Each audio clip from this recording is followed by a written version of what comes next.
Hi guys and welcome back to another DrAce video, and today I want to show you some of the other stuff I don't usually show in Moto3's career mode here in MotoGP 24. So take a look at the Riders' Championship. We will do a brief recap of the Moto3 Championship. We'll take a look at any particular surprise, which I don't think there is actually. I think more or less everything you do see at the conclusion of every single round of the career mode. But I would like to take the opportunity to start looking at some of the stuff we don't see.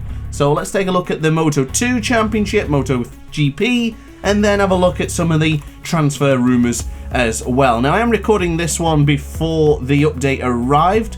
I just forgot to upload this video for Sokol before we did it. So yeah, as you know, everything is up to date from the round before Sokol, but after this one now, I'm going to be uploading it after Sokol. So a slight mishap there, but I just really didn't want to make sure I didn't spoil anything in the video. Now look at Moto2. Manuel Gonzalez and Ayagora neck and neck with points, with Mario Andretti up there into the podium positions. That's fantastic. Wonders if any of these riders will be changing seats when we move up to Moto2 for the next season. Wow, no love to Zonta van der Gerberg there. He's got 4 points a season. I'm sure he can do better than that, and I think he's already doing better than that in real life. So good stuff for the Gresini team. Let's take a look at the Teams Championship, and it is the Idemitsu Honda Team Asia team. So you've got Mario Andretti and Somkiat Chantra doing the business. They're 24 points clear from Red Bull KTM IO as we scroll down the list of teams here in Moto2. Fantic Racing really struggling, same as Speed Up. Maybe Fermin Aldeguer or Alonso Lopez has already moved up to MotoGP, I'm not entirely sure. I guess we'll find out in a moment when we do take a look at the MotoGP class. So let's see what... Oh my goodness! Alex Marquez is your MotoGP World Championship leader for the very first time. Martin Bagnaia second and third. Quattraro having a terrific season in fourth. Marquez in fifth. And just caught my attention there is actually Joan Mir on the Aprilia. Jack Miller down to Gas. Luca Marini and Marco Bezzecchi, the two VR46 riders teaming up on the Repsol Hondas. I didn't see that coming, I can tell you. Maverick at the Pramac Ducati, and Enea Bassini is far down as 16th on the factory Ducati.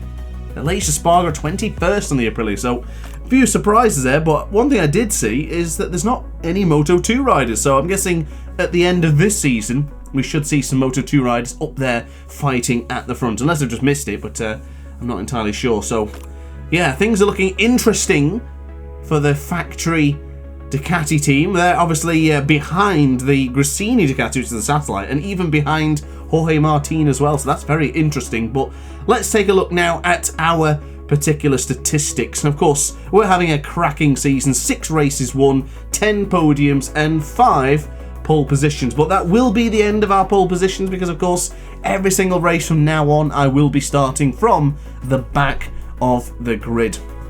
Now, regarding the social media side, I have been keeping up the relationships with the teammates, and I don't think for this season, I think we're having the best relationship building season I've ever had. In MotoGP 23, I think more or less everyone despised the content creator you're watching here today, and I don't know why that happened. I think we maybe made a couple of contacts, maybe I was a bit flippant in my responses, but so far we look to be okay. But this is the point I really wanted to show you here today, and that was the fact that the team comparative for us is clearly really low. But the most bonkers thing is, if you've probably already watched the Sokol race by now, you've seen how fast the Honda is for the Honda Team Asia with Taiyo Furusato. He was flying. So it's surprising to see this so far down compared to the rest of them, and so to see so far Taiyo Furusato. But speaking of Furusato, not ready to move to a Moto2 it seems, but very likely to be going to the Leopard Racing Honda. Joel Kelso to the Red Bull KTM team. Boazri up to the Rivacol Snipers team. Best livery in the game, no doubt. Colin Vire going to the team I'm on. That would make things interesting. Adrian Fernandez joining a British team with the Michael Laverty Racing team. MLav, of course. And Filippo Farioli. So that Rivacol Snipers are going to have a complete change around, if that is remaining to be true. Very interesting. So Moto2 then. Is anyone moving up? Celestino going to the American Racing team. Foggia going to the Pertamina Mandalika SAG team. I think it's Gas Up team now apparently. Aaron Canet to the American Racing as well. What a team that would be. Canet and Vietti together. That would be interesting. The Screech going to the CF Moto Aspar team. Manuel Gonzalez, Idemitsu Honda Team Asia. Don't think he can do that. He's not Japanese, but fair enough, or Asian. And then Ayagora up to MotoGP with 2 offers for MotoGP teams, both on the Ducati as well. Pecco wants the Aprilia. He wants to join the Aprilia or even Yamaha. Brad Binder off to the Gresini team. That'd be very interesting. It would be good to see Brad Binder on a Ducati, I won't lie. Alex Rins either going back over to the Castrol Honda or going across to the American team, Trackhouse Racing, but on an Aprilia.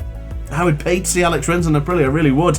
Alex Marquez, if he wins the championship, he gets to go up to Prima Pram at Ducati, or possibly factory Red Bull KTM, apologies. KTM wants Espargaro. He could be heading off to the Gas. Miguel Oliveira to the Idemitsu Honda LCR team.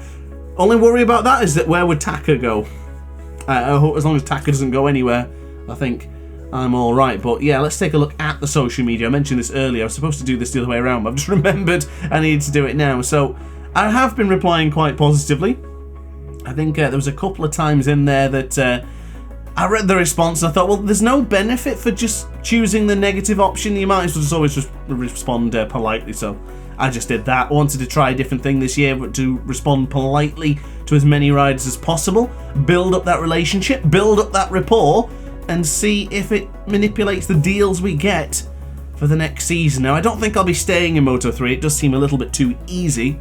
Of course, we are now on 120% difficulty, starting every race from the back of the grid, and we're still able to finish well up there, battling for the points or even in podium situations. So yeah, great stuff so far. See, David Munoz was really polite when I joined the BOE Motorsports team. Really happy to have that support from David Munoz, and that's scrolling all the way down to the bottom now from when we had the debut season at the start of the Moto3 career mode. So yeah, that's pretty much how things have been going and materializing for DrAce so far. Now, of course, the update has arrived since this particular video, so I am curious to see how this is going to change the outcome of the season. But before we do conclude, just want to give a big shout out to Sergio23. Of course, the man behind my helmet designs, absolute legend. He also does the number as well.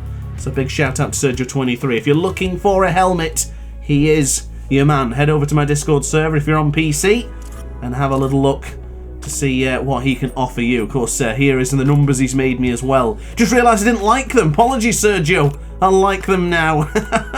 So for next season, I don't know which team I'll be joining, but I reckon I'll be in Moto2. So we'll see what we can do regarding the number, which colour combination I'm going to use, and we'll see what happens from there. I also have multiple colours of the Stay Ace logo as well. And I guess that's pretty much it for me then, guys. So thank you very much for watching the video. I do hope you enjoyed this little look at the career mode, the parts you don't see. And if you enjoyed this video, let me know in the comment section. Like and subscribe, and I'll see you in tomorrow's video. Ciao for now. Oh hi, didn't quite see you there. Good to see you're still here. If this video didn't quite set your appetite, then why not watch some more DrAce content by clicking the video shown on screen now. Furthermore, if you would like to follow me on social media, you can do so now with the links down in the description. Consider subscribing so you don't miss a single DrAce video.